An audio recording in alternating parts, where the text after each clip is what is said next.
Kalau dari Pak Prabowo, itu perang terhadap judi online itu tegas sekali itu. Ini salah satu dari perang besar yang dicanangkan oleh Presiden Prabowo.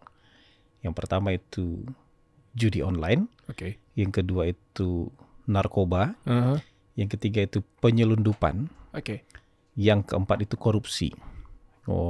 Empat ini prioritas. Iya, ini yang disampaikan berulang-ulang oleh Presiden ini, termasuk sebelum beliau keluar negeri kemarin menyampaikan 4 hal ini. Dan beliau berpesan kepada penegak hukum, nggak boleh sungkan-sungkan, nggak boleh segan-segan. Jadi nggak ada itu istilah backing-backingan.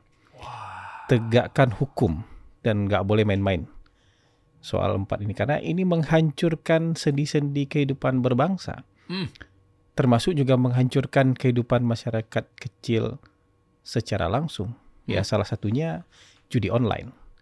Judi online ini kan yang ikut kan ya anak-anak kecil, anak-anak muda, masyarakat kelas bawah. Mungkin masyarakat kelas bawah itu menghabiskan lebih dari separuh income-nya untuk ikut judi online. Bagaimana nggak rusak ini? Dan bahkan Presiden bilang dalam setahun ini, tahun 2024 ini diperkirakan nanti sampai akhir tahun itu uang masyarakat yang disedot dan sebagian besar tentu larinya ke luar negeri. Kan judi online ini banyak yang dari luar negeri. Itu mungkin 1.000 triliun. 1.000 triliun kan nggak main-main itu. Gila. Itu kan sepertiga dari APBN kita. Artinya kita kehilangan uang kan. Kita kehilangan aset, kita kehilangan uang segitu tuh. Capital outflow tuh. Kita punya modal, lari keluar. Dan dipakai buat apa? Nggak ada hasilnya. Jadi makan enggak. Jadi sekolah enggak. Jadi jalan enggak. Jadi fasilitas kesehatan enggak. Lari gitu aja. Dan ada kita ternyata uang segitu tuh.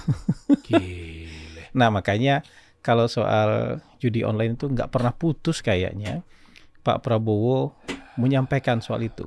Bahkan dari sebelum beliau dilantik jadi presiden. Waktu saya retreat di Hambalang beberapa minggu sebelum beliau dilantik, ketika pertama kali ngasih arahan juga ini. Soal judi online ini. Soal judi online, soal korupsi. Yang selalu diulang-ulang oleh beliau. Jadi ini kan top of mind-nya Pak Prabowo nih yang harus. Jadi selain kita membangun, ada yang harus diperbaiki. Nggak bisa kita membangun-bangun aja sementara yang sakit ini nggak diperbaiki, ya percuma kan.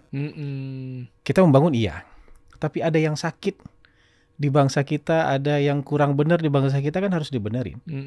Dan ini bukan pekerjaan sederhana nih, pekerjaan yang luar biasa besarnya. Jadi mungkin yang saya koreksi itu bukan judi online di Komdigi, tapi yang perlu ditandai itu adalah perang terhadap judi online. Dan kebetulan step pertama untuk memerangi judi online itu yang ketangkap adalah pegawai-pegawai Komdigi.